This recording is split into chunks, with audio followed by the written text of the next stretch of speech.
মিন্নামাই মূসা ও ফিরআউন বিল হক, সত্যভাবে যথাযথভাবে মুসার ফিরআউনের কাহিনীটা লিকওমি ইউমিনুন, বিশ্বাসী সম্প্রদায় যারা, তাদেরকে আপনি শোনাবেন। এখন যদি নবী থাকতেন, পাবনাবাসী নবী এসে কাহিনী আপনাদের শোনাতেন। নবীজি নেই, আমি নায়েবে রাসূল হিসাবে এবার আল্লাহর এই তেলাওয়াত করাটা শোনাবো। আপনি দেখবেন খাপের খাপ মিলে যাচ্ছে এই বাংলাদেশের সাথে। আল্লাহ বলেন ইন্না ফিরআউনা আলা ফিল আরদি, অবশ্যই ফিরআউন তার নিজের দেশে বিশাল সাম্রাজ্য কায়েম করেছিল।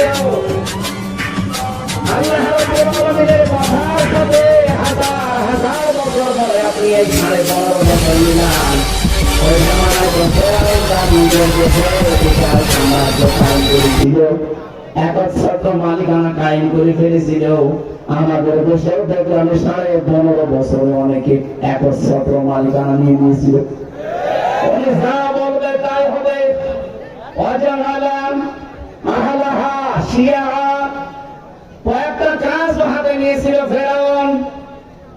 এক নম্বরে ওই দেশের ভেতরে যারাই বাস করত তাদেরকে দলে বিদলে বিভক্ত করে করে ছোট ছোট দল বানিয়ে দিয়েছিল।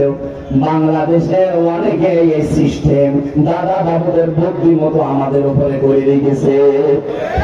আমার মানুষ যত তার কাছে দল বেশি দেশে কি বলে, এমনও মানুষ আছে একজন 2 দল করে। তবে মানুষের সাথে দল বেশি না। ফেরাউনের বুদ্ধি ছিল এইটা যে দলে বিদলে মানুষকে ছোট ছোট ভাগ করে দাও। এমনও দল এই বাংলাদেশে আছে, শুধু সভাপতি আর সেক্রেটারি আর কিছু না। সেক্রেটারি শুধু নিজের সভাপতি। এটা ফেরাউনের বুদ্ধি। এই বুদ্ধির ফাঁদে যেন আমরা আর না পড়ি। অনেকে বলে কেন মেলে না তাই দল করি। আরে ভাই, বাংলাদেশ জামাত ইসলামী, ইসলামী ছাত্র শিবির, ইসলামী ছাত্রী সংস্থার দিকে আপনি তাকিয়ে আমাকে বলেন এদের ভেতর মত পার্থক্য নেই। জামাতের নায়েবে আমির অধ্যাপক মুজিবুর রহমান, উনি আহলে হাদিসের লোক, এভাবে হাত বেঁধে নামাজ পড়ে।